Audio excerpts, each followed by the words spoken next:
জয় বাংলা, জয় বঙ্গবন্ধু। তো অনেকগুলো রাজাকার করছি, সব করছে না ওইগুলাই।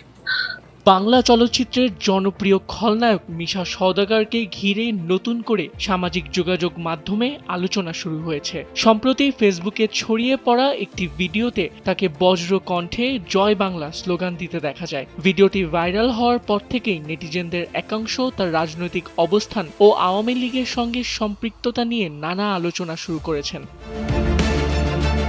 তবে সময়ের আলোর সাথে ফোন আলাপে মিশা সওদাগর জানান, ভাইরাল হওয়া ভিডিওটি তার মুক্তিযুদ্ধ বিষয়ক বিভিন্ন চলচ্চিত্র থেকে কেটে ব্যবহার করা হয়েছে।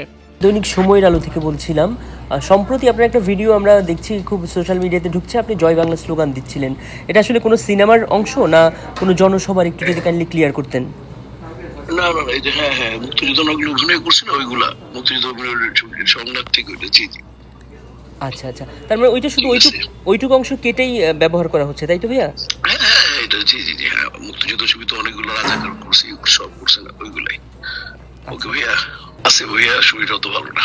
জি ঠিক আছে ভাইয়া, ভালো থাকবেন। এটা কোন সিনেমার অংশ একটু যদি বলতেন ভাইয়া? বিভিন্ন বহুত ছবি মুক্তিযুদ্ধের অনেক ছবি মুক্তিযুদ্ধের ওকে।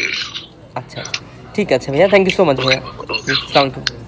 মিশা সওদাগর সরাসরি কোনো সক্রিয় জাতীয় রাজনীতির সঙ্গে যুক্ত নন, তবে তিনি বাংলাদেশ চলচ্চিত্র শিল্পী সমিতির একজন অন্যতম শীর্ষ ব্যক্তিত্ব, যেখানে তিনি একাধিকবার সভাপতির দায়িত্ব পালন করেছেন। জাতীয় রাজনীতি এবং সংস্কৃতিকে আলাদা রাখার পক্ষে তিনি সবসময় জোরালো অবস্থান বজায় রেখেছেন।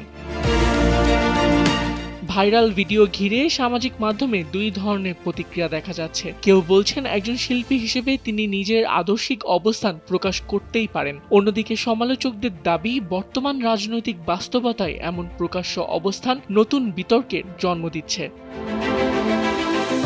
বিশ্লেষকরা মনে করছেন, বাংলাদেশের তারকাদের রাজনৈতিক পরিচয় বা মতাদর্শ নতুন কিছু নয়। দেশের সাংস্কৃতিক অঙ্গনের অনেক শিল্পীকেই বিভিন্ন সময়ে রাজনৈতিক দলগুলোর সঙ্গে ঘনিষ্ঠ সম্পর্কের কারণে আলোচনায় আসতে হয়েছে।